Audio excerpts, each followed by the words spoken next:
சென்னையில் 18 வயது சிறுமியின் முதுகு தண்டுவடத்தில் இருந்த கட்டியை அகற்றும் அரிய வகை அறுவை சிகிச்சை வெற்றிகரமாக நடத்தப்பட்டது. திருவண்ணாமலையைச் சேர்ந்த பிச்சாண்டியின் மகள் 10ஆம் வகுப்பு படிக்கும் தேவராணி கடந்த சில வருடங்களாக கை கால் செயல்திறன் குறைந்து அவதிப்பட்டு வந்தார். அவரது கழுத்து முதுகு பகுதிகள் வளைந்து காணப்பட்டன. இதனையடுத்து அவர் ராஜீவ்காந்தி அரசு மருத்துவமனையில் அனுமதிக்கப்பட்டார். இந்நிலையில் அவரது முதுகு தண்டில் கட்டி இருப்பது கண்டறியப்பட்டது. நரம்பியல் சிகிச்சை துறையின் இயக்குநர் ரங்கநாதன் ஜோதி தலைமையில் 10 பேர் கொண்ட மருத்துவ குழு 3 மணி நேரம் அறுவை சிகிச்சை செய்து கட்டியை அகற்றியது.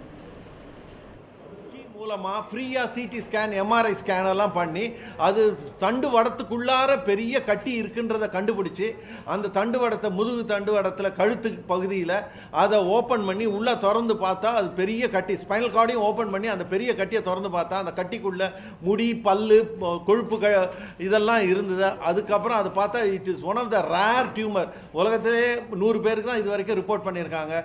And it is called dermoid cyst.